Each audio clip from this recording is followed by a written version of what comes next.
On the Wake Up Radio presents The Center with your host, DC Radical One.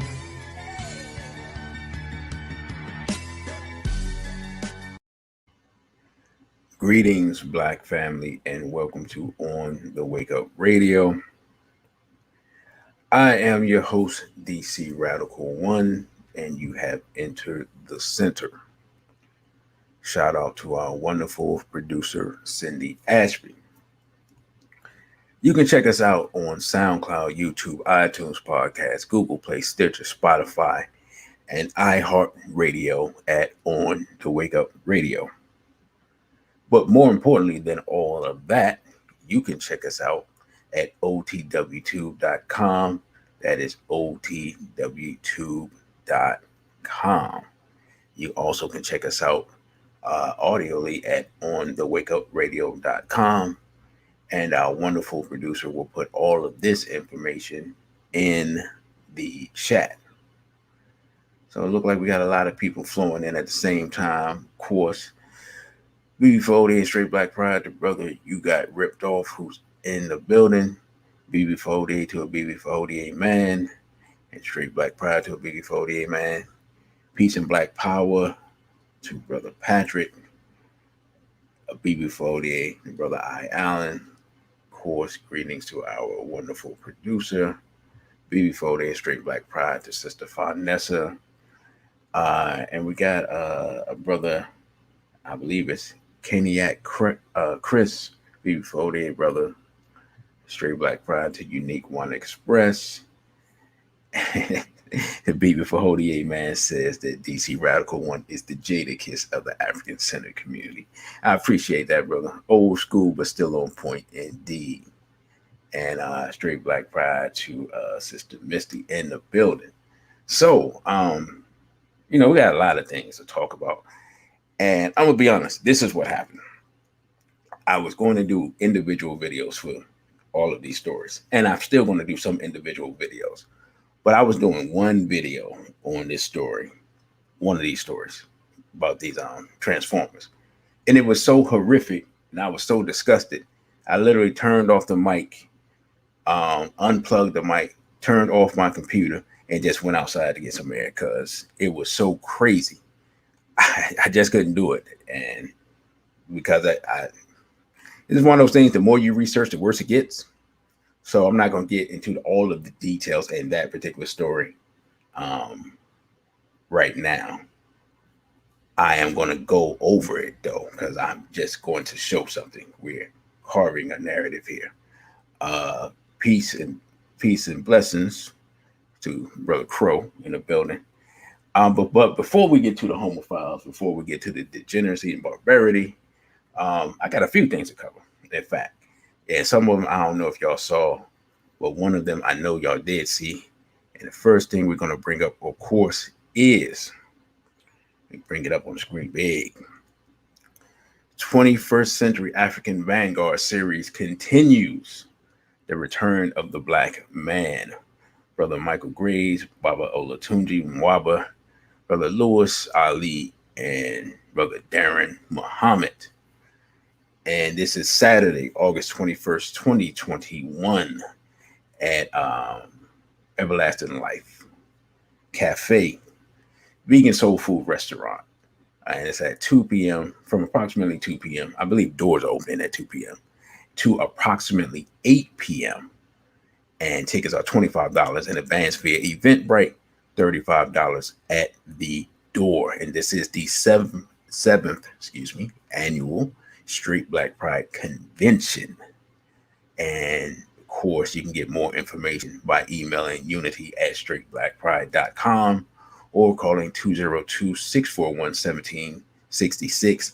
And if you go back past some of my past videos, we have the links for the Eventbrite. I know I had it on the homophile video that they deleted, and I'm gonna redo the homophile video without the video. It will not be as impactful, but you already know where you can find that video. So again, that is Saturday, August 21st, which is 2 weeks from yesterday. So if you're coming into town, you follow me on Instagram, you can DM me. I might be able to get you a discount on a couple of the local hotels. There are hotels within walking distance of the venue, and I believe tickets are still available. I talked to Brother Gene. He did not say anything to the contrary. So tickets right now are available. We are not in Maryland under a mask mandate at the moment, but just be alert that that's a possibility because DC has returned back to the mask mandate. And so far, there's not a limitation other than the standard limitation on the number of people we can have at the venue. But you might want to get your tickets now just in case they start rolling back this stuff. We're under 2 weeks, but literally this stuff changes day to day. And so you might want to make sure that you take all these things in consideration, especially if you're coming from out of town. So again, the return of the black man, Saturday, August 21st, 2021. Michael Graves, Baba Olatunji Mwaba, Brother Lewis Ali, and the good brother Darren Muhammad, who is one of the sharpest brothers out here. So that is in a couple of weeks. Also, for those, okay, wait a minute. Sister Misty says PG starting indoor mask mandates today. Well, and that, like I said, this stuff can change at any moment. So I hadn't heard about it. So yeah, get your designer mask and rock your designer mask, But we're gonna still do what we're gonna do. I'm just gonna turn the mic up. If I had to yell through the mask, so be it. Maybe I'll make a mask with a little slit so all the sound can come out. And be in compliance, sorta. So yeah, and I'm sure, and I know people will be selling masks at the venue. So making masks is a lot more lucrative than I ever thought when all of this thing started. So that's one thing. Another thing, because if you're not local, I'm not sure you saw it unless Brother Genie sent it to you directly. Brother Genie's doing out here doing the work. Informing people of alternative information in regards to the of course the virus and the vaccine. And Brother Genie was on Seven on Your Side on Seven on Your Side local ABC. That's the local ABC affiliate in Washington D.C. Brother Genie has been disseminating information. Someone saw fit to call the Prince George's County Health Department, and I guess they called Seven on Your Side, or someone called Seven on Your Side, and they called the health department. I'm not sure how that went, but nonetheless, uh, someone contacted Brother Genie. They did a brief interview, and then they put it on it was on the news last week. So Brother Genie has you know, he's gotten attention for stirring up Negroes once again, as Malcolm X used to say. So not really sure what will become of that. I think if you go to, I believe he told me that they have an article on it as well on their ABC 7 News website, and that would be for DC. And so you should be able to check it out, and they will have the clip. They had a very short clip. They had a Negro who I believe from the continent who is the health in charge of health in Prince George's County. Brother Genie told him that if he finds some flaws with the information that's being presented, he could contact him, and that information will be corrected. And Brother Genie told me that thus far that no one has contacted him about correcting any information. And Brother Crow said he saw it on Brother Darren Muhammad's program yesterday. Okay, cool.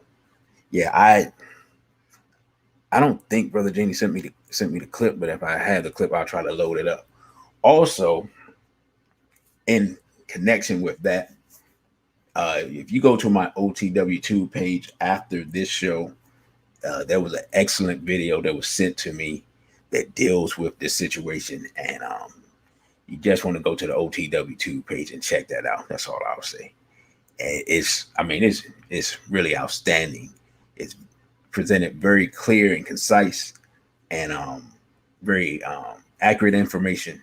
There's no shenanigans or foolery, as they would say.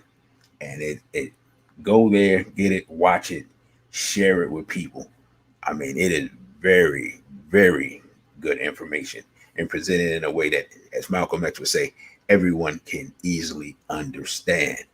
And so, y'all know how Brother Genie is. He's always doing the work. Peace of Brother Dawood. And he's back on people's radar again. So sure the hats will be quite frustrated. But right now it's just a local thing. But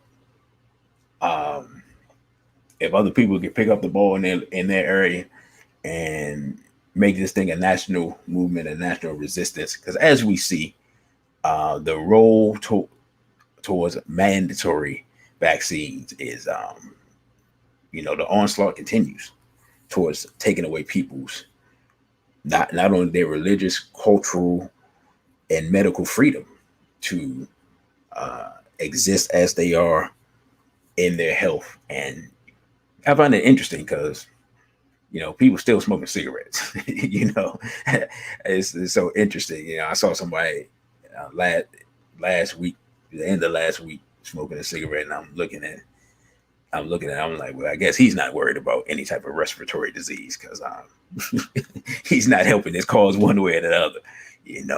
So, I mean, there's plenty of poison stuff that you can have, but this issue is one of them that they don't want us to have a choice. So again, the return of the black man, Saturday, August 21st, 2021, Brother Michael Graves, Baba Olatunji Mwaba, and Brother Lewis Ali. And finally, last but certainly not least, the one and only Brother Darren Muhammad. And Sister Shaniqua says, smoking, drinking, and eating from everybody. Right, right. They haven't banned that carry out, you know. And Lord knows what goes on in there. Any meat that's caught in there, living or dead, will end up on your plate if you mess around with that carry out. You've seen one of my lectures. I go into that, but that's not today's subject. All right, so gonna remove that, get back, and try to bring up the subject matter at hand shortly. And there was something else I wanted to say. But anyway, be sure to go to the OTW2 page because again, I'm going to have the giveaway. I'm gonna give away at least a book and a video to one brother and one sister. And for that, you have to be following me on on Instagram, YouTube, and OTW2. If you're not following me on all three of those, you're not eligible. That's how it is. Other than that, it's free, and you get a chance, because it's not that many people, to get a free book and video. And as Brother I. Allen says, smash the like button. And I mean, the information is going to be outstanding. Right now, like I said, I will wait until we get to 6,000 Instagram followers. We're very close. I think I'm like 5,900 and something, and 500 YouTube followers, and we're up to about 300. We're over 300. I know that, and I would have to check the OTW2. Just need 100 followers there. So OTW Tube is free. The uncensored videos will be over there. The information that I can't put up here without getting the page taken down. You know, we already one copyright strike into it, and haven't been on it that long. That stuff will be on the OTW2 page. So if you value that type of information, that is the place to be. All right. So let's get into today's discussion. And today's discussion is simply that the sexual insanity continues. And so that's why I started off with about 15, 20 minutes of good news. They'll get everybody excited, you know, feel good. Brother Jenny's out doing work. SBPM is doing work. Myself, DC Radical One, doing my thing. And we trying to resist this onslaught that's coming from all angles. You know, as Dr. Weldon said, we're being attacked in all areas of people activity. And we are, as Dr. Collins said, we are here to resist, to exist. And so we got about 6 or 7 articles that we're going to go over. Just goes to show that while we're under assault from having our rights taken away with this whole vaccine thing, that this insanity is going on, and the assault on our children, the assault on our families, and the willingness of these people to just do anything continues. So, first article, and this is from March 18th, so I missed this originally, says judge who headed Drag Queen Story Hour sponsor arrested on looking at naughty pictures of children. I mean, here we go. We just starting off with a bang. Judge Brett Bloom, 38, so this is a young judge, was arrested and charged with 7 counts of possession of inappropriate pictures of children. And it says a Milwaukee judge and former president of an LGBTQ organization that sponsored Drag Queen Story Hour um, events has been arrested on child inappropriate picture charges. Judge Brett Bloom was arrested and charged with 7 counts of possession of these types of videos and pictures, according to the Milwaukee Journal Sentinel. He is accused of uploading 27 videos and pictures of child sexual abuse to the messaging app Kik, that's spelled Kik. I didn't know that was still a thing, under the name Dom Master BB. That just sounds degenerate. Wow.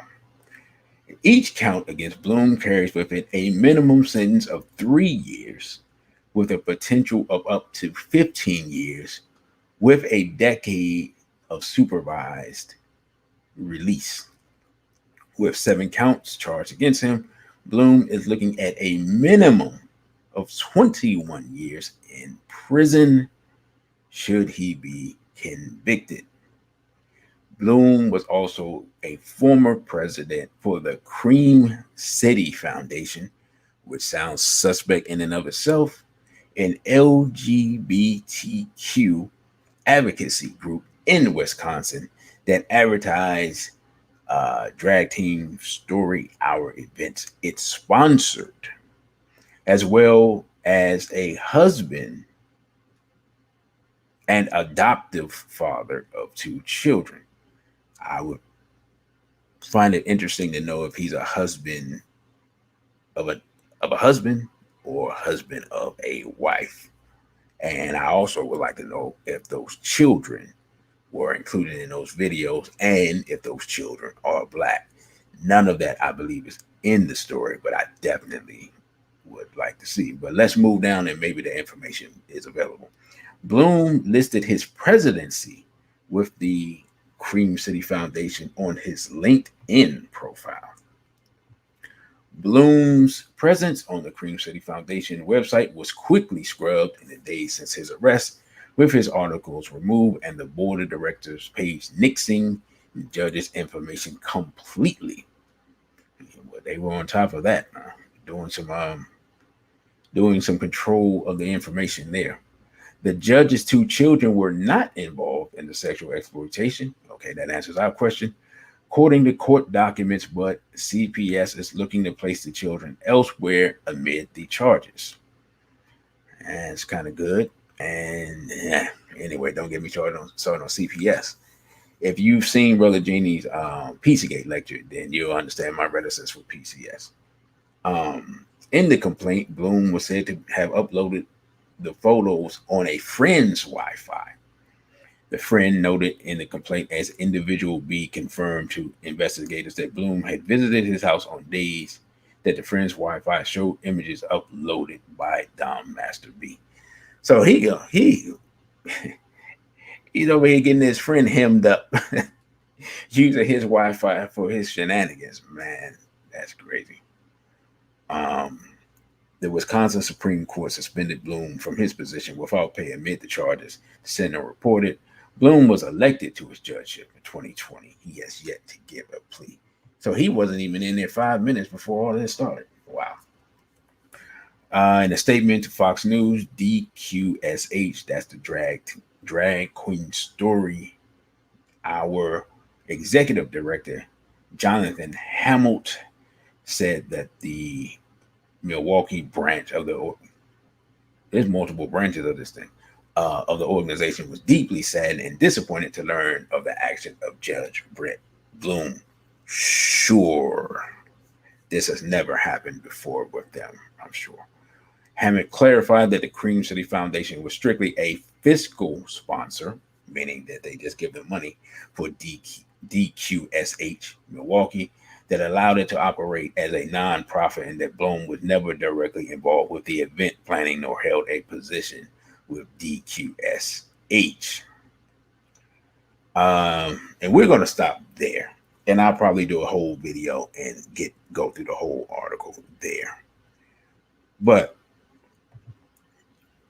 the reason, uh, before they straight like prior to Brother Elijah, the reason I wanted to talk about that is because one of the things that we constantly hear is that there is no connection between the LGBT, the Rainbow Crew, and the child touch crew.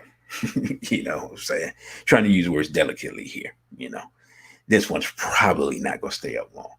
But yet, we will see as we go through these articles that as much as the Rainbow Crew likes to claim to be the victims, we will find that just as often or more often, they are the victimizers. And the most interesting thing about that last article is that this is a person in a very high position. This is a judge. So, I mean, we can imagine if you have a judge here doing this who not only is accused of this, but he's one of the people helping to fund and organize very controversial practice of having quote unquote drag queens read to children.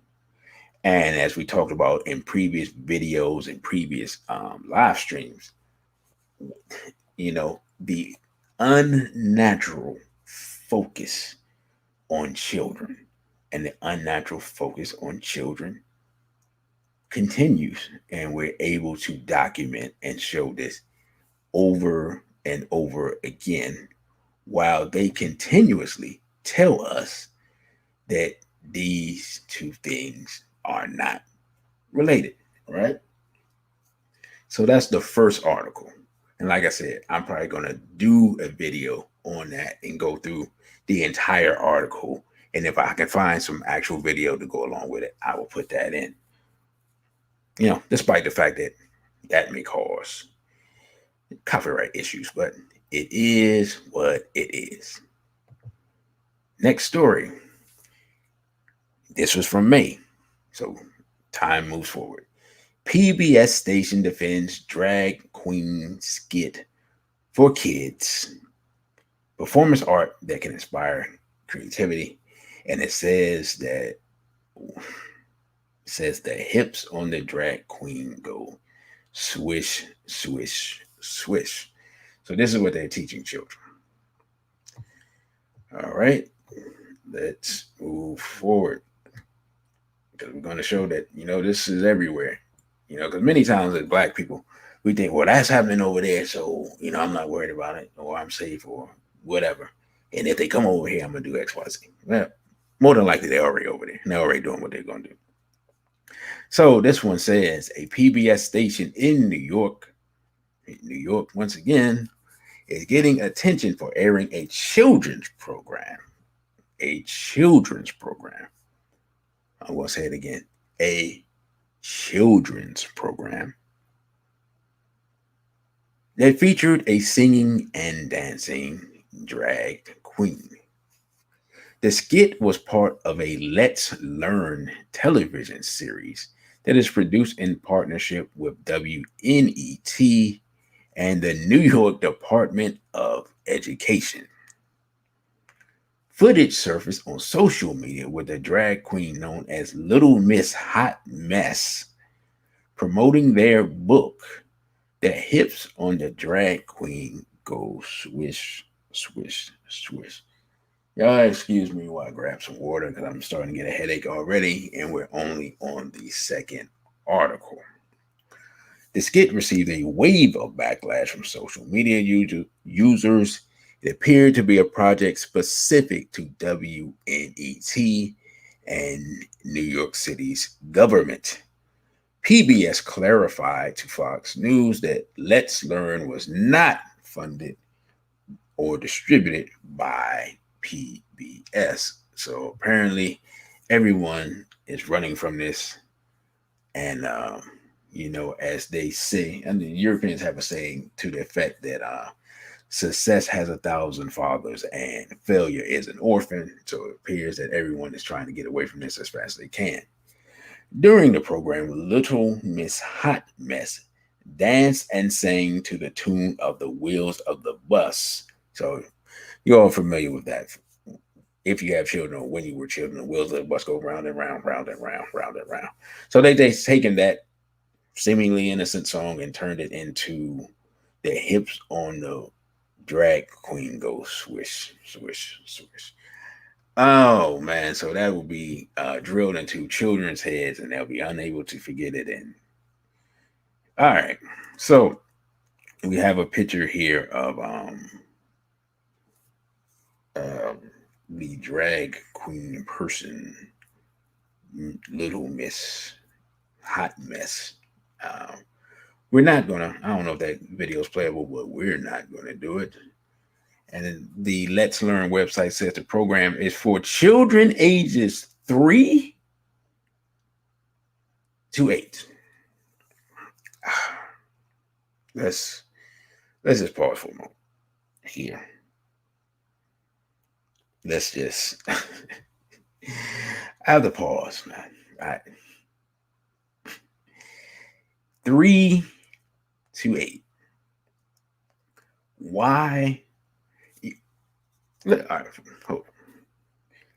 There are a lot of people, and I didn't know this. I didn't know this was a thing. There are a lot of people that's scared of clowns, right? Like have a fear of clowns, and it's from their childhood. And when you kind of think about it from the um, through the eyes of a child, clowns are like weird looking, and they, depending on how the clown look, that could be kind of scary. How is this not as scary? Because I've seen some of these people in person. It really throws you off. It kind of bugs you out, you know. So I can only imagine how a child would look. And I remember seeing a clip of one of these drag queen story time things, and one of the children just looked like he was just terrified, but he couldn't move. So the poor child, he was scared. He didn't know what was happening. He knew he didn't like it, but he looked like he couldn't move either. And then this made it even worse because then the person wanted to walk up on him and try to calm him down, and he just looked like he wanted to teleport himself, but his legs wouldn't work. And the child was just in complete fear. And I don't blame him, because if I was a little person and I couldn't run that fast, I would be in complete fear because I wouldn't know what in the world was going on. Greetings to Sister Tina Nubia. So let's just get back to the article. Sister Unique One Express says they don't have any limits. No, they don't. They don't. And that's why I bring this stuff up, because it keeps going and going and going. And when you're not paying attention to it constantly and you're not trying to offer some resistance, they'll be doing stuff that's beyond what you thought. And, you know, I mean, it just keeps happening. And Sister Tila Newby, yeah, look at that person. Hold up, let me see if that picture comes back up real quick. But yeah, look, I mean, this person is let's see, can I get that picture back up? All right, yeah, look at what's happening. And this is one of the more mild looking ones I've seen. More, way more interesting looking than this. So, yeah, let's get back to the article real quick. And then, oh, goodness gracious, this thing talking about, I think we might have some drag queens in training on our hands. These are tweets that is sent out. Says Let's Learn storybooks are selected by early literacy experts at the New York City Department of Education. This is according to Lindsay Horvitz. Kind of name is Lindsay Horvitz. Y'all know. Says the program strives to incorporate themes that explore diversity and promote inclusion. Whenever you hear diversity and inclusion, you already know what's about to take place, which are relevant to education and society. Drag is a performance art that can inspire creative thinking and the questioning of stereotypes.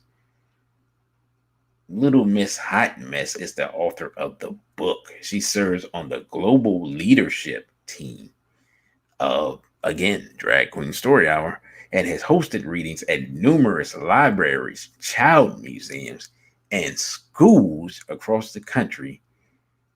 And it says again, let's go back to the top, that their stuff is for children ages 3 to 8. I don't want us to miss that part. Children ages 3 to 8. All right. Horvitz confirmed that the first episode aired on March 31st. Station scheduled the program at their discretion, so we don't have an accounting of how many times it has aired. The book features various drag queens, including one named Cinderfella, who donned a blue mustache and long blue hair. Okay, we're going to stop there. And that's worth its own video as well. So somebody doesn't have to watch the whole 2 hours. Again, children ages 3 to 8. And we're going to emphasize that because we're going to go back to this next article. And I believe that I talked about this article before, but it's so important that I just have to reiterate it over and over and over and over and over again. So if I have gone to this article before, please just say, just let me know, like, yo, DC, you covered that one. But so I won't spend as much time on it, but I will cover it. And let's see. Brother Dawood says the government in Hungary has restricted, LGBT children's books by treating them like adult material, where it was sold with paper covers. Adults, with paper covers like they used to do the magazines back in the day. Yeah, I guess no one has to buy those now. I guess that doesn't even exist anymore. Hey, well, shout out to Hungary. I mean, somebody's holding the line there. And Sister Tila Newey says the real sad thing is many of our sisters are making themselves up like drag. Yeah. The modern makeup techniques come straight from these people. That's what's crazy. And Unique One Express says, please don't play the videos. Most of us get it. I'm not going to use a lot of video upcoming because YouTube. But the uncensored content, y'all know where it goes. I don't have any videos for this, so you are safe, sister. You can eat your sandwich in peace, sorta, I guess. This stuff is stomach churning as is without the video, so I won't have to go there. So again, we were talking about this. We were talking about ages 3 to 8, and we're going to go to this next old article to again make our point. Because we're always told, oh, this stuff is not, don't have nothing to do with children, blah, blah, blah, blah, yada, yada, yada, blah, blah, blah, blah. Right. Y'all know the arguments. But yet, again, ages 3 to 8. And then this article, which I'm going to go down because I don't want to see that picture. And y'all let me know if I've covered this before, but I did have it in the video that was deleted. I know I had it there. But it says when gays wanted to liberate children. I'm going to say it slowly and reiterate it again. It says when gays wanted to liberate children by Michael Bronsky. And again, this is not Brother DC making up stuff out of thin air, hasn't written any of these articles, any of those types of things. But this stuff is important. And Unique One Express is still saying, good, I'm so glad you don't have any video. No, so yeah, you're okay, Won't have any nightmares tonight or whatever. Although I don't know, you look at some of these pictures of these clowns, it's quite scary. All right, so let's get into the article. It says In 1972, members of Boston's Gay Men's Liberation, one of the most significant gay liberation groups formed after the 1969 Stonewall riots, drove to Miami to hand out a 10-point list of demands at the Democratic National Convention. Emerging from a crucible of new queer political consciousness, feminism, I'm going to say it again, feminism and rage, the manifesto reproduced at the bottom of this article articulated a utopian political vision that was broad. Today, we might say, what's the word we would say today? Intersectional, extending far beyond what we would now conceptualize as LGBTQ politics. And I just added the last one because they left it out. And I know I forgot some of the other stuff, but hey, can't let them steal all the letters. Its first demand, for example, was for a quote unquote an end to any discrimination based on biology. Neither, now notice what they do here. Notice what they do. Neither skin color, age, nor gender should be recorded by any government agency. Biology should never be the basis for any special legal handicap or privilege. That is their demand. So we can go all the way back to 1972, and I believe I said this before, and see the emphasis on connecting their movement, LGBT, or what they call then gay rights, gay liberation, with what the gains and the hard fought struggle of Black people for liberation. Because why would you connect skin color? You're European. Well, why is the first thing you say skin color? Because you're trying to connect and hitch your wagon to the struggle for Black liberation, Black freedom that was ongoing at this time in the 70s and had been ongoing by this time for over 15 years, going back to the mid 50s. And they want to hitch their wagon to that. And they're still doing that today. And now people are falling for it, right? So it says, if many of gay men's liberation demands remain controversial, and at the time of this writing, 45 years later, most are still legible in today's political discourse. The group sought an end to U.S. imperialism. That hasn't worked. Prevent discrimination based on sexual identity, and see if this sounds familiar. And what? Abolish the police. So we hadn't been paying attention, but the connecting of these things and the political discussion that we saw through Black Lives Matter has been part of the homophile movement for nearly 50 years. Interesting. These all remain live demands of many radicals on the left. Demand number 6, however, is likely to strike even many of today's activists as irresponsible, bizarre, and dangerous. What's on number 6? It says, quote unquote, rearing children should be the common responsibility of the whole community. Okay, doesn't sound controversial yet. But the next sentence says, any legal rights parents have over their children should be dissolved, and each child should be free to choose its own destiny. Are y'all hearing what I'm saying?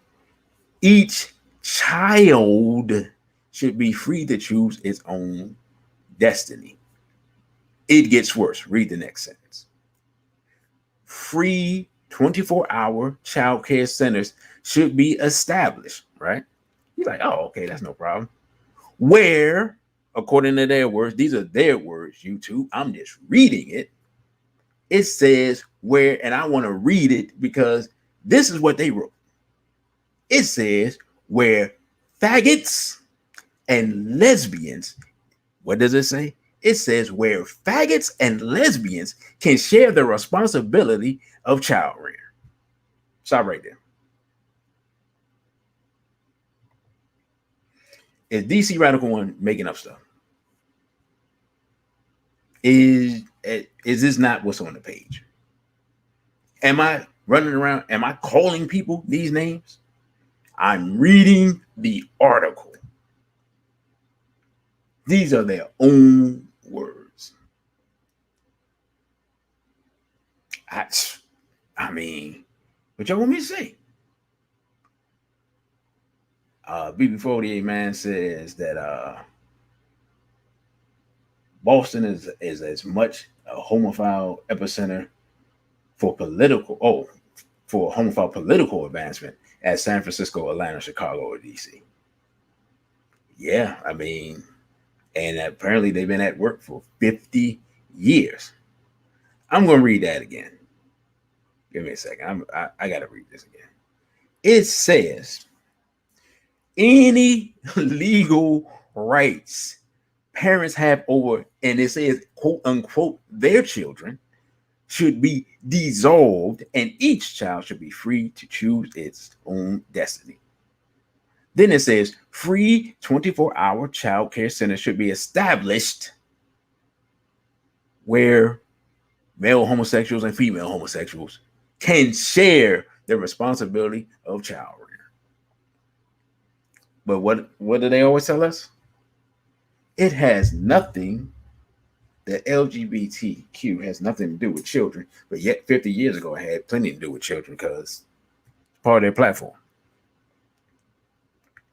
The article goes on to say, collective child rearing? Question. Legally emancipated children? Queers helping to raise other people's children and by extension serving as role models and moral exemplars? Isn't this exactly what conservatives fear when they warn of the red flag of liberal social engineering, a queer version of Soviet indoctrination daycares? Well, yeah, actually, that's kind of exactly what it is.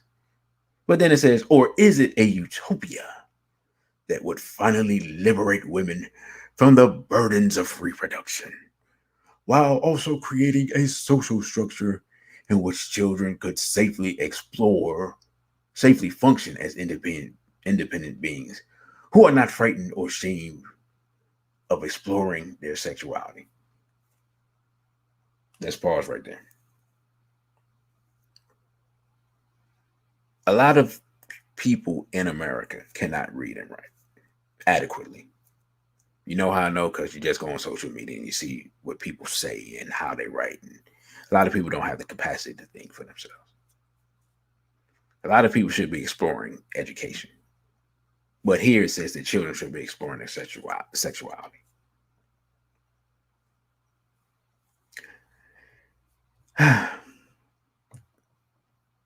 We're going to move forward because we're going to get to the interesting part, which is the connection between the feminists and the homophiles and the focus on children. Let's move forward. It says since at least the 18th century, there has been robust debate about the nature of childhood. This is in European society. There's been no debate in African society.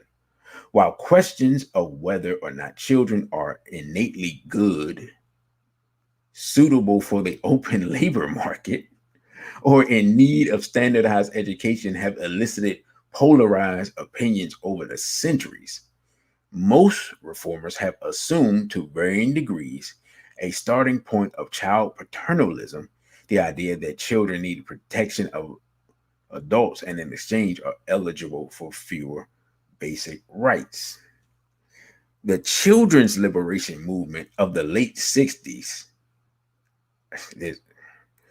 was a dramatic break from all of this. No matter how progressive many prior reforms may have been, because it repudiated child paternalism, set against the backdrop of a cultural moment when adults, from hippies and radical feminists to civil rights to early gay rights, were seeking greater personal freedoms.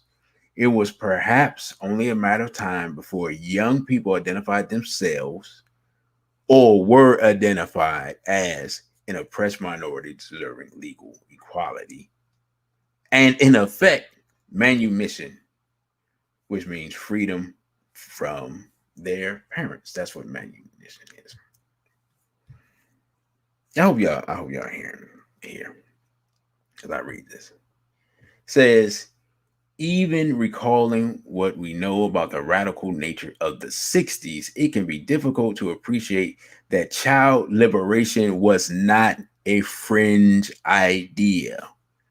Paul Goldman's best selling 1960 Growing Up Absurd Problems of Youth in the Organized System proposes that children were the first casualties of capitalism run amok, while A.S. Neal's Progressive Education Treatise of the same year, Summerhill, a radical approach to child rearing, proposed not only that children could function as democratic actors and make sensible social and sexual choices, but that his school had already been facilitating this for years to no ill effect.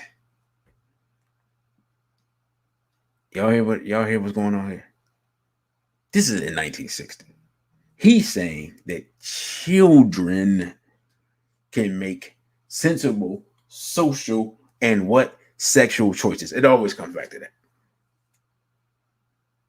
Because as soon as someone says that children can make sexual choices, they're telling you they're a pedophile.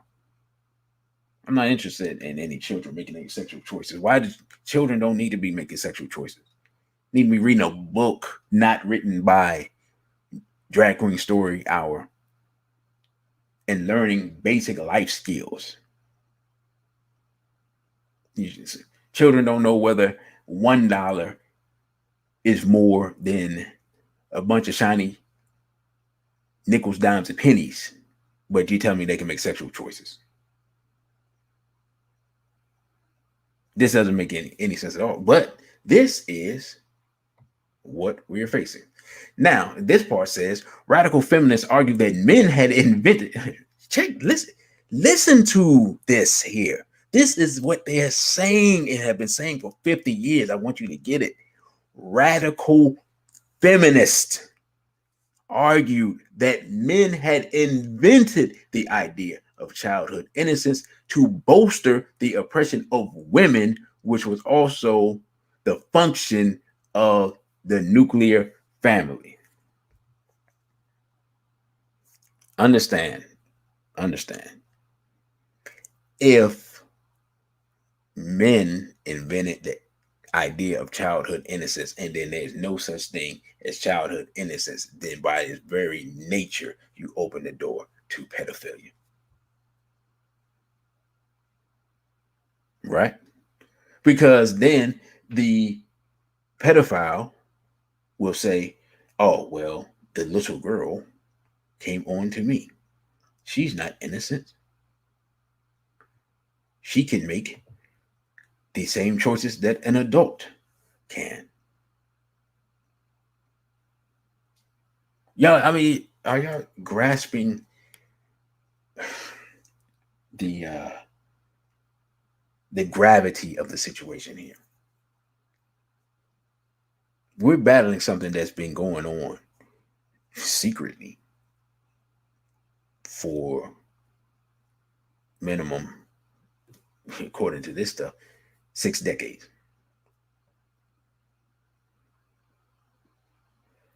And Sister Tila Newby says the agenda is clear for some of us.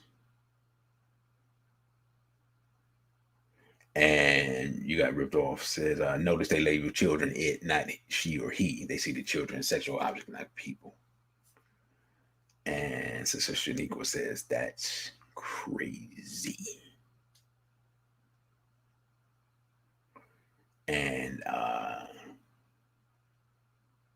Sister Two and Nubia said, we have to understand it's not a left versus right thing because we're dealing with the spirit period. Yeah, it's not a left or right thing. We're dealing with the cultural imperative of the European, and they're in control of the planet. Thus, we are all subject to this, whether we like it or not. But many people aren't aware of what is going on. They see it, but they're not aware completely. So, this is an article that gets more into it, deeper into it. And I'm going to do a whole video on this one as well and go through the entire article and break it down and give my thoughts on the rest of the article. But I just wanted, I just wanted us to see, man, what we're really dealing with here with these people and how long we've been dealing with it without knowing what's going on. Now, the next story, right? Y'all hanging there with me. I know it's rough. I know it's rough. I done it messed up my whole. I done messed up the messed up my screen here. Y'all see this one right? California must now supply women's prisons, right, with condoms. You're like, wait a minute, why? Why they have to supply condoms to women's prisons if they're only women there? Due to biological men housed in their prisons. And I had a video with I believe it's a European female calling from California prison to express what um, other people can't express, but I didn't add it here because I wasn't sure. You know, I didn't want to take the risk of trying to add that here, but I'll try to find the link to it and then link it in the description because I think it, in this case, this situation, because the reason this affects Black people is because we have more and more sisters who are being incarcerated at a higher rate and a younger age, and so if you know anything about America, you know that things start either in California or New York, and they trickle down through the rest of the country. And so if you see it there, you're going to see it in other places. And California is often the test case for things that would be controversial in other places. All right. So we're going to go through this article um, quickly because it was actually several articles on this, but I think this was the one that had the best information. And it says only the dullest bulb could not have predicted this. Last year, the state of California passed SB 132, a law that requires the California Department of Corrections and Rehabilitation to record an inmate's self-reported gender identity, gender pronouns, and the titles throughout their term in the facility. They also will allow transgender prison inmates to put in a request to be transferred to a facility that aligns with their gender identity. And this person who wrote this says, I wonder what happened next. Well, says the state of California is now having to introduce new pregnancy resources and contraceptives. According to reporting by the Christian Post, female inmates in the California prison system say they are now pray for what? Men. Pray for who? Men. Falling prey to whom? Men. This is what the women are saying. As correctional facilities prepare for an uptick, this is crazy. As they prepare for an uptick in rapes and pregnancies following a policy change that allows men who identify as women to be transferred to women's only prisons. According to reporting by WOLF, and I believe that is Women's Liberation Front, if I'm not mistaken. And if I am mistaken, then I apologize for that. A group that states that they work to protect, advance, and restore the rights of women and girls. They got a big job on their hands here. This is the state giving tacit admission by officials that women should expect to be raped when housed in prison with men, which an inmate described to the group as a nightmare's worst nightmare. Being in prison is a nightmare, and this is the worst aspect of it if you are a woman. All right. One inmate at a California women's prison told the LA Times that their prison guards have warned them to expect sexual violence. That if we think it's bad now, be prepared for the worst. That it's going to be off the hook. This is all in quotes. That it's going to be jumping. They say we're going to need a facility that's going to be like a maternity ward. They say we're going to have an inmate program where inmates become nannies. This is insane. How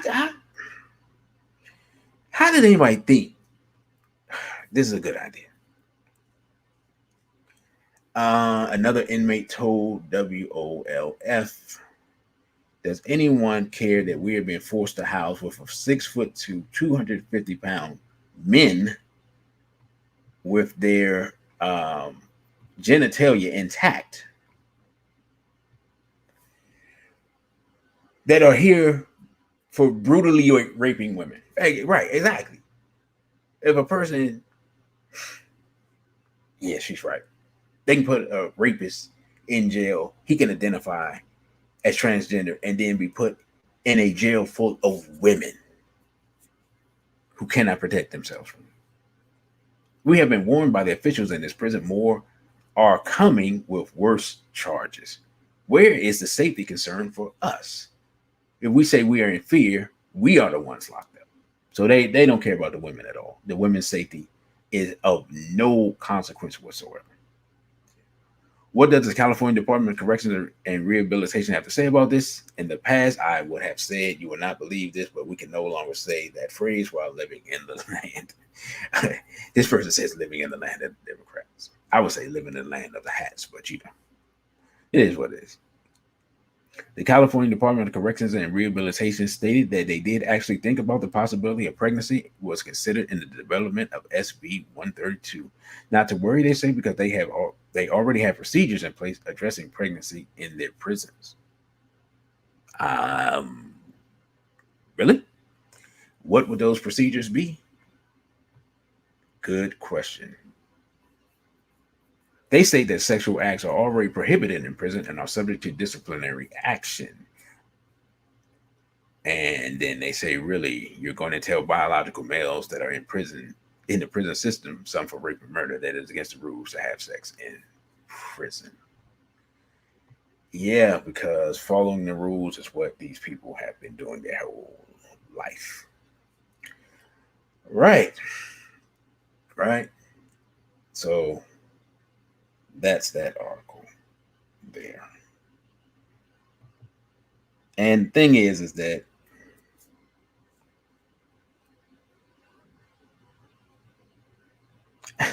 and Brother Patrick says if that's the case, all men who are on their way to prison should just claim that they are women. I mean, it's going to go up more and more, you know.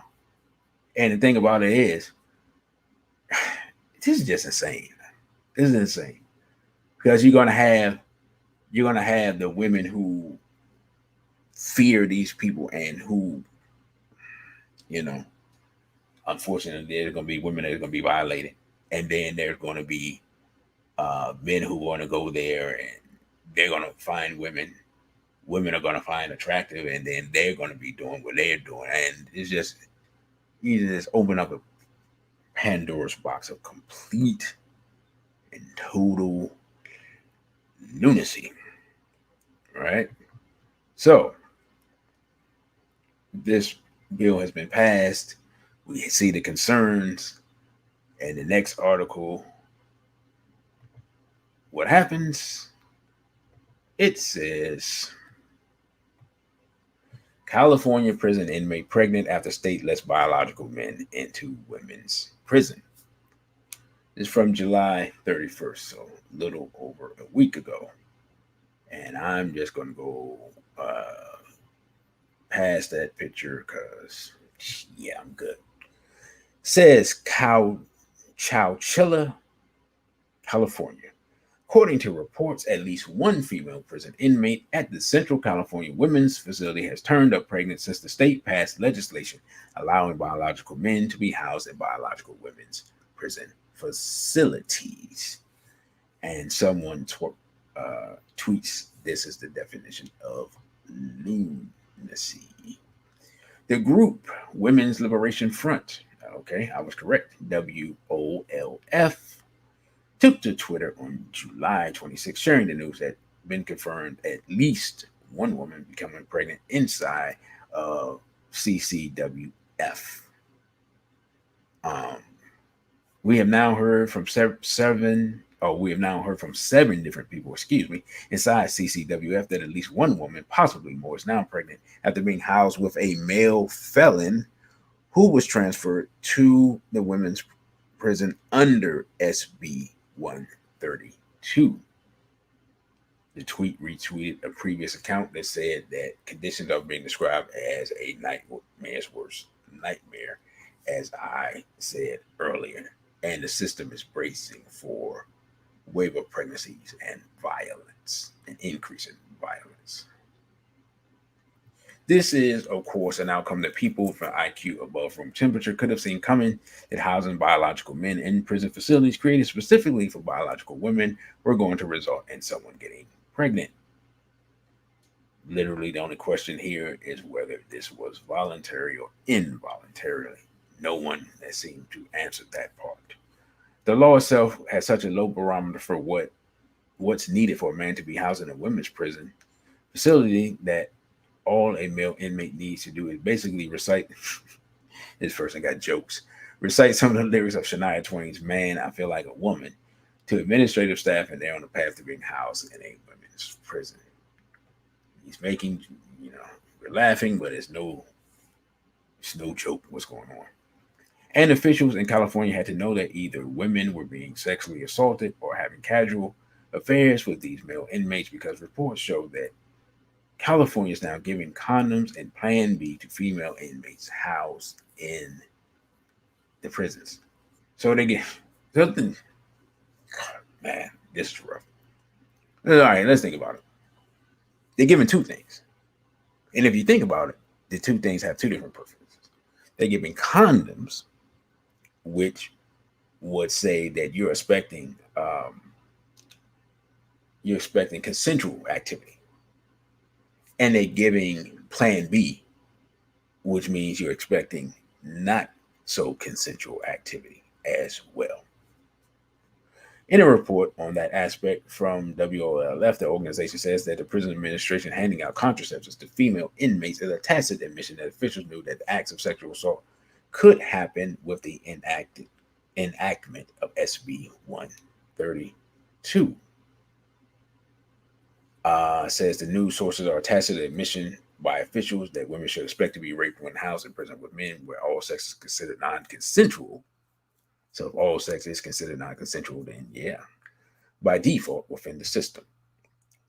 WOLF's report also mocked how male inmates trying to infiltrate women's prisons in California are being coddled in the process, while officials are ignoring the concerns of real, actual, biological women who were born women who could suffer from this disastrous law. It says, quote unquote, the men who wish to transfer need to only take a laughable right person, right prison class, which covers hard hitting topics like you may be asked questions, how will you handle that? Trans fears of being housed with CIS and what's in it for you. Apparently, CDCR believes that it is adequate way of screening men requesting transfer to ensure that housing them with women is appropriate. And any sort of male inmate, regardless of the crimes they're convicted of, can get themselves in a women's prison in California. Yes, even convicted rapists and those with a history of violence against women. All right. I just we're gonna stop that article there. It's just um it's this is crazy. This is crazy. All of this is crazy. I just want to say that. All of this is crazy. And I saw a video which said that I can't believe the number, but in essence, percentage wise, it's like 98% are men who want to go to women's facilities, and 1%, maybe two, are women that want to go to men's facilities. It speaks for itself. It's obvious that they're going to be men who, the more they find out about it, are going to use this law to get access to women. And assaults on women are going to take place. And no one seems to care that the women are not with this at all. As I said, man, the sexual insanity continues. And I should have wrote continues unabated. Right? But unfortunately, I am not stopping here. And again, all of these, now that I've gotten deeper into them, I'll be doing individual videos for all of these. Most of them will probably end up on OTW too, to be honest, because who knows how long this one will stay up, because this is crazy. Probably will end up getting the what I got last time, the where they changed the access to the video. I forgot what to call it at the moment. All right, so y'all ready? You all right? Let's see. We seem like we got more people. And let's see, brother, you got ripped off. Said, and don't forget about the women who gang up on the dudes and violate them with broomsticks.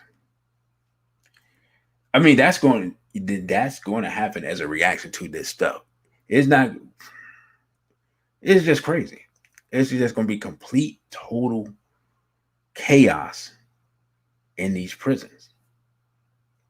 And there's already complete total chaos in these prisons. So maybe that's why they don't care, because they're like, hey, it is what it is.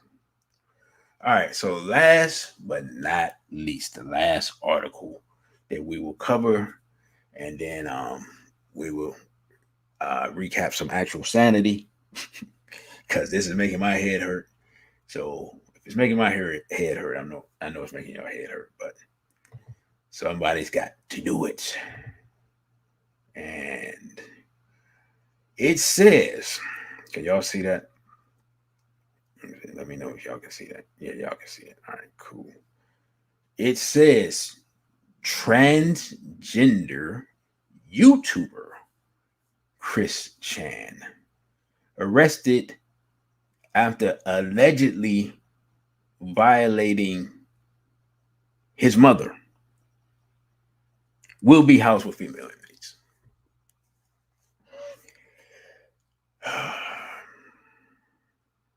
All right.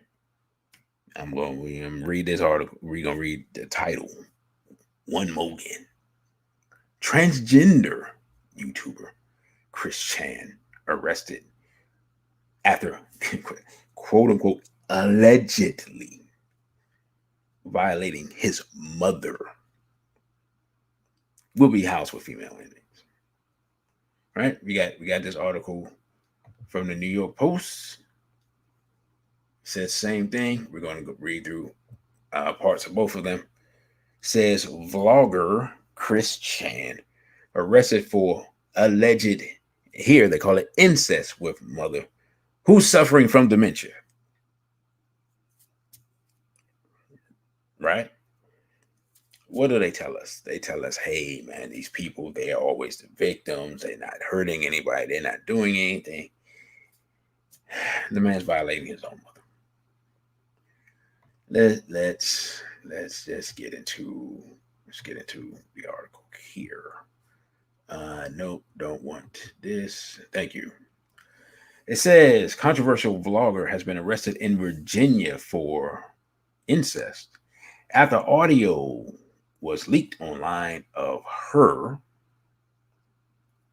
it says her here, alleged confessions to regular um, interactions with her dementia ridden mom. Oh, boy. Comic creator, comic character creator, Christine Weston Chandler, known online as Chris Chan, was busted in Richmond. Shout out to Richmond on Sunday, and later transferred to Central Virginia Regional Jail, where she is being held without bail, confirmed to the Post. Greene County Sheriff's Office confirmed in a Facebook post that Chandler was charged with one count of incest, calling Chandler he, despite the trans vlogger's preferred pronouns. Her arrest came a day after the sheriff's office received information involving sex crimes against a family member. The sheriff's office said confirming Chandler and the alleged victim both live in the county. This is an ongoing investigation with additional charges pending, the sheriff's office said.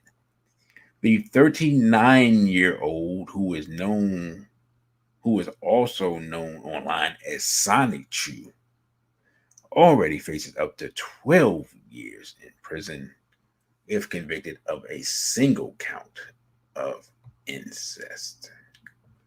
The arrest came after a taped phone call was leaked, allegedly catching Chandler confessing to engaging in activities with her 79-year-old mother, whom she repeatedly featured in her online postings and has revealed suffers from dementia. Calling it incest fan fiction come true, the person on the tape, who is alleged to be Chandler, said that her mom made the first move. You hear this right? Admitting she was partially confused and it took a few tries. Now, I'm not actually sure who is the she that was partially confused. I'm not actually, they didn't clarify that. And there's the picture there of this person.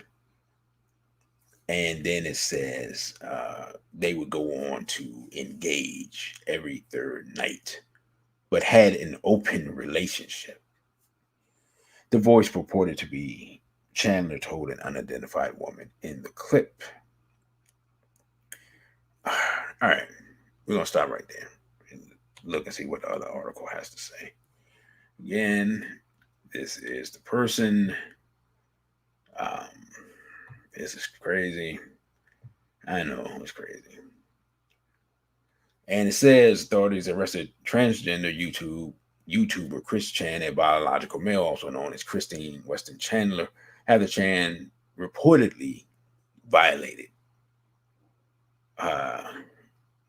her mother, the Daily Mail said. See if there's anything else here. No, there is nothing else here. All right, fine. We had enough. We've had enough anyway. I thought there was more to that article. There isn't. Good. You got ripped off that Audrey Lorde, right? right. For those that don't know, yeah, Audrey Lorde had some desires for her mother that she wrote about in one of her writings, and I covered that in a lecture. Was that last year or earlier this year? All right, brothers and sisters. That is all. Those are all the articles that I wanted to cover.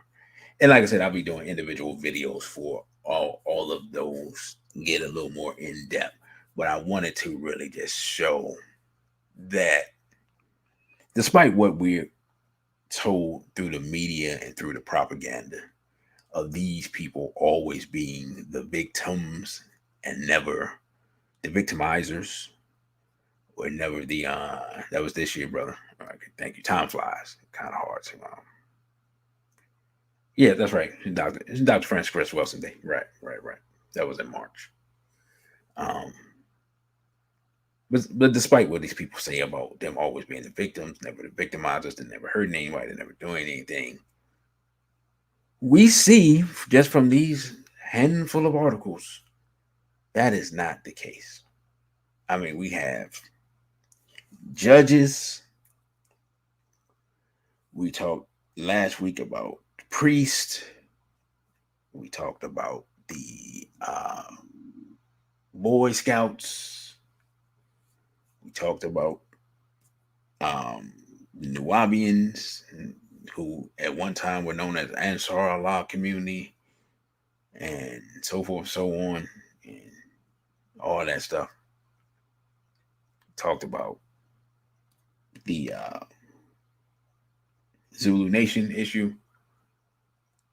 You can find all those that Zulu Nation information.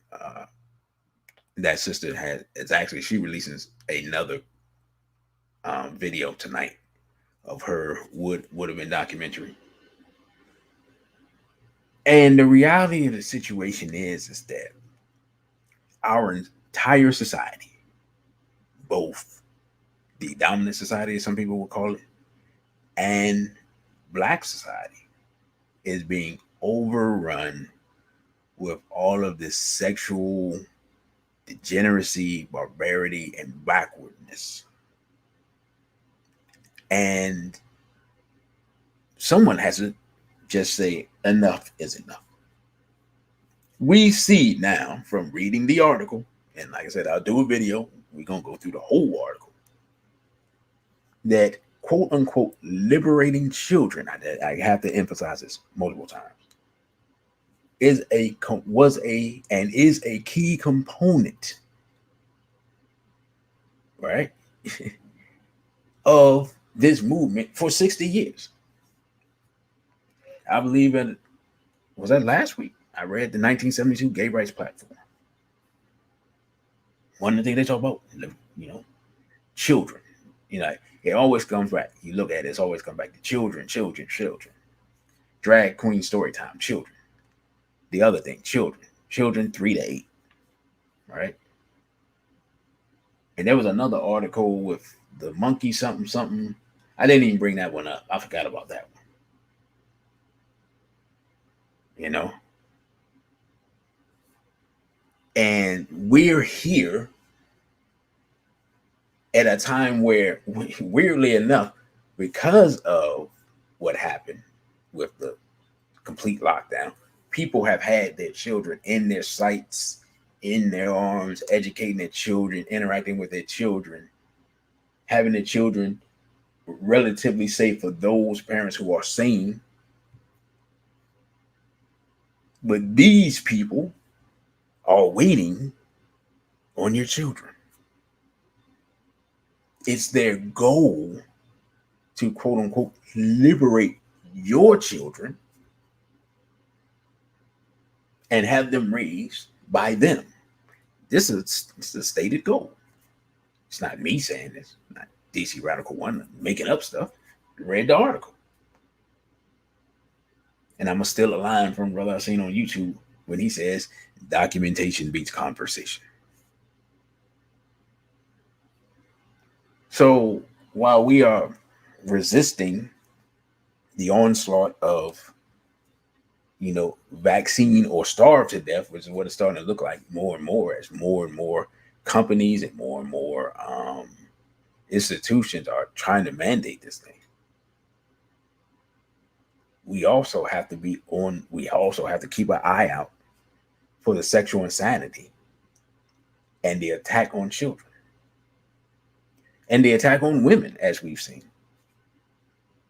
Because, like I said before, we have plenty of our sisters who are incarcerated, and they may not be incarcerated in California, but the California program may be coming to them, and they have no way to defend themselves short of mobbing up, as we would say, and attacking these people as soon as they get in there. Don't even wait for them to show their intentions, just straight to them.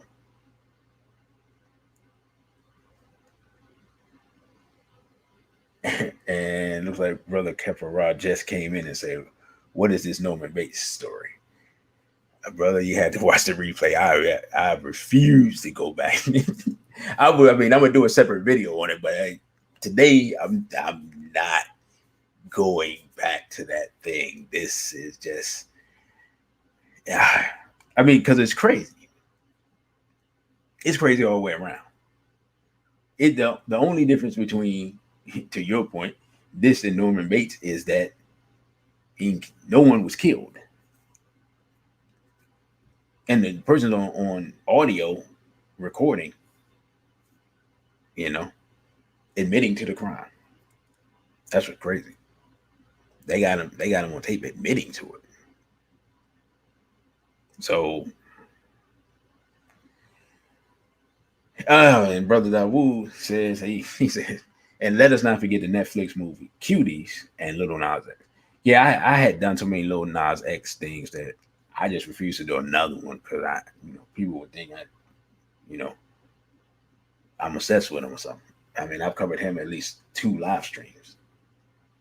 At this point, it's like, if you don't know, as Biggie Smalls will say, if you don't know, now you know, right? And again, Little Nas X, as I showed,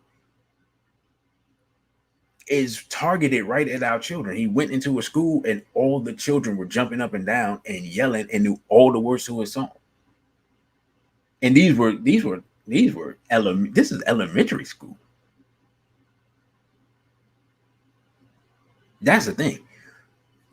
As that article said earlier, the Drag Queen Story Time, the video or the show, ages 3 to 8. Little Nas X talking to elementary children. And while I'm getting videos copyrighted and stricken down and age restricted, this guy is running around literally naked, gyrating on other men and lap dancing Satan and all types of wild stuff going on. Are any of those videos age restricted? And when I talk about this pedophilia and what we need to do to stop it, that was age restricted. I don't even think I even used any video on that. Hey man, we can't talk about this stuff. This guy, this Chris Chan guy has like 50,000 followers on Twitter and like 20,000 followers on YouTube. Is his stuff age restricted? Maybe write comic books or something. And I'll find the other article, but there was an article that said that he claimed that he was going to do the transgender thing because it would allow him to, in essence, to holler at lesbians. So the transgender people were mad at him because they were saying he wasn't really transgender because he was doing it to try to get women. And we can't say that he has he doesn't have any desires for women because he's arrested for violating his own mother. I mean, you say, this is how crazy this stuff is. But if you're not paying attention, this stuff happens every day. Our children are introduced to this stuff every day. They're bringing these people into the schools. They bring these people to the libraries. Then we finding out these people already got child porn charges, and this person is some sex offender somewhere, and so forth and so on. So even if the two things weren't connected, they become connected because people who want to violate children, people that want to violate women, see that the opening that has been set, and then they step into the opening.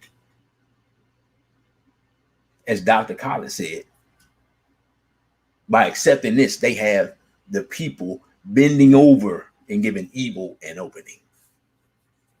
And evil is taking the opening and running amok. Complete and total insanity. And we're not, I mean, not us here, but we as a community seem reticent to even discuss the issue. Right? Like, we don't even want to resist all of this madness that we see going on. And this is all this stuff. This is just from the last few months of this year. I didn't even talk about, I don't know if y'all remember, I believe it's towards the beginning of the year where the homophile in Miami kidnapped a little boy and violated him and shot him. They tell us that this stuff doesn't happen, but when you watch the news, this stuff happens all the time. There was a time here in DC a few years ago where they were kidnapping men, violating them at gunpoint. It was a gang of dudes violating men. But let them tell it. They're always the victims, and they're being oppressed, and people are hurting them and violating them. Meanwhile, these people are running amok, going crazy, doing all types of stuff. And the organizations and the things that they have that have all this power and stuff are infiltrated to the maximum with people who have been convicted of sex crimes. We ain't even talking about the people that haven't been convicted. Who knows how many of them there is? So, with that, brothers and sisters, I am not going to go yet because I'm going to bring back up. Give me a second. Going to bring back up our flyer and remind everyone again. And I don't think I'm not sure the live stream information is on the flyer, but the event will be live streamed as well, if I'm not mistaken. And let's see. All right. So, hold on. So, here we go. Bring this back up. Again, 21st Century African Vanguard Series, The Return of the Black Man. Brother Michael Graves, Baba Olatunji Mwaba, Brother Louis Ali, and Brother Darren Muhammad will be your speakers and presenters. Brother Louis Ali will be talking about resurrecting Black Wall Street. Brother Darren Muhammad will be talking about the time and what must be done. Brother Michael Grace will be talking about from Dr. Ben and Dr. Clark to Dr. Khalid, modern NYC activism, and most imperative to this current discussion that we're having today here on this platform, Baba Olatunji Mwaba, an African-centered response to the LGBTQIA organizations and their agenda. Brother Olatunji will have his books for sale. I'm not sure what other paraphernalia or items that other brothers will have for sale. Also, Brother Genie will be there. He will, talk a little bit, and he will have his videos and his DVDs for sale. And I believe that we will have some SBPM shirts for sale as well. So we'll have some Straight Black Pride shirts there as well. And of course, I will be there. So you'll probably see me in some capacity in the building. And so, brothers and sisters, again, that is Saturday, August 21st, 2021, Everlasting Life Cafe, 9185 Central Avenue, Capitol Heights, Maryland, 20743, from 2 p.m. to 8 p.m. Tickets are $25 in advance via Eventbrite, $35 at the door.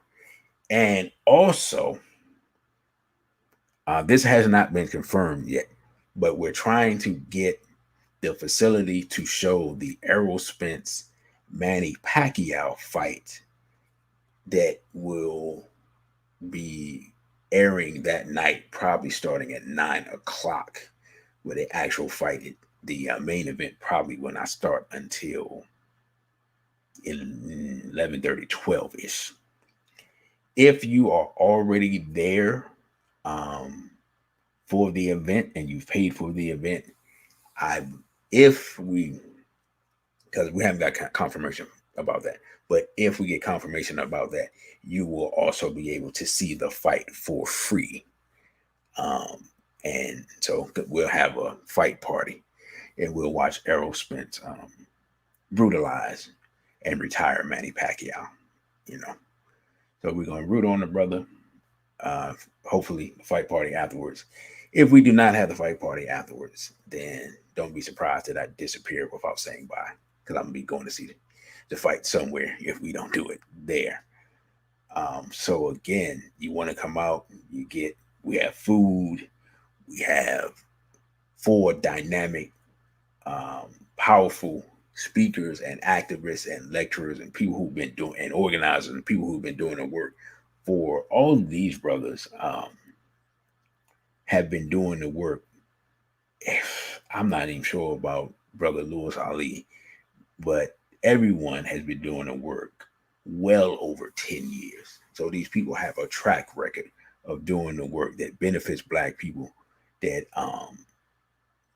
they've been doing liberation work. They've been bringing information. They've been organizing people. They've been exposing agendas. Uh, each one of them is a scholar in their own right. And all of them, from my dealings with them, have shown to have very good character, very strong men. Brother Michael Graves is a strong warrior. Brother Lewis Ali is an outstanding businessman and just a family man. He's just a great brother. And Brother Darren Muhammad is outstanding as well. So this is one you don't want to miss. I believe that you will be able to watch the live stream via the SBPMU website. I'll get more information about that and I'll put that information out via Instagram. And for those who are not following me on Instagram, you can follow me on Instagram at DC.radical, the numeral one. You can follow me on Twitter at DC_radical_ONE. The Cash App is $DC Radical One. And this, of course, is the YouTube, capital D, small c, Radical One. You can email me via dc.radical_one at protonmail.com. And also, you can follow me at OTW2 at DC Radical One, all one word, and that's with the numeral. So don't forget to do that. Also, shout out to Brother You Got Ripped Off for his continued donation to the program, as well as some of the other brothers. And I haven't got any donations from sisters lately. I'm not gonna take that personally, sisters, but the Cash App is $DC Radical One. You know, right now the brothers are winning. But yeah, you all have helped pay for this mic and this setup. And later in the year, I will be doing a couple of lectures. So you all will get to see me. Oh, and I forgot about that. Actually, I'm doing a presentation on the Monday after this event, the Monday night. And I will give you all more information about that next week because I forgot completely about that. In fact, we have a brother coming up speaking this Monday at 6:30. He'll be at Everlasting Life. If you're at Everlasting Life, that event is free. Otherwise, I believe for the live stream, it's about $10.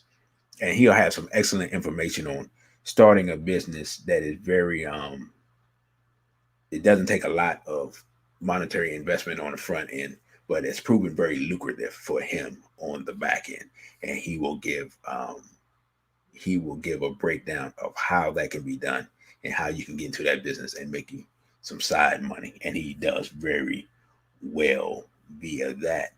BB for 277 I'm not sure if she's just coming or leaving. Brother, you got ripped off. Says got tickets in the hotel. Just need to get there. Brother, you got ripped off. You flying or you driving? Man, because if you driving, we're gonna have to give you something for free, brother. Because that is no joke. So with that, brothers and sisters, I'm gonna close this one out. I thank you all for watching.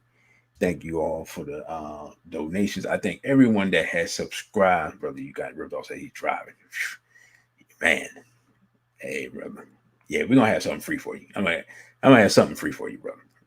Um, thank you all for watching. Thank you all for subscribing.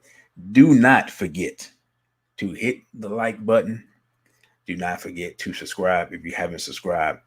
Don't forget to share this show and other shows.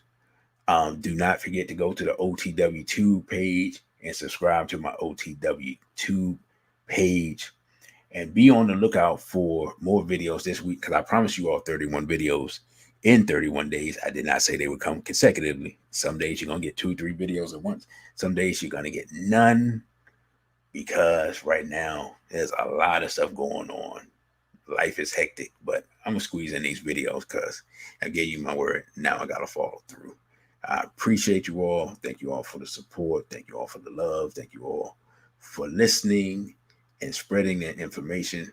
With that, I say a BB for Hodie and straight black pride.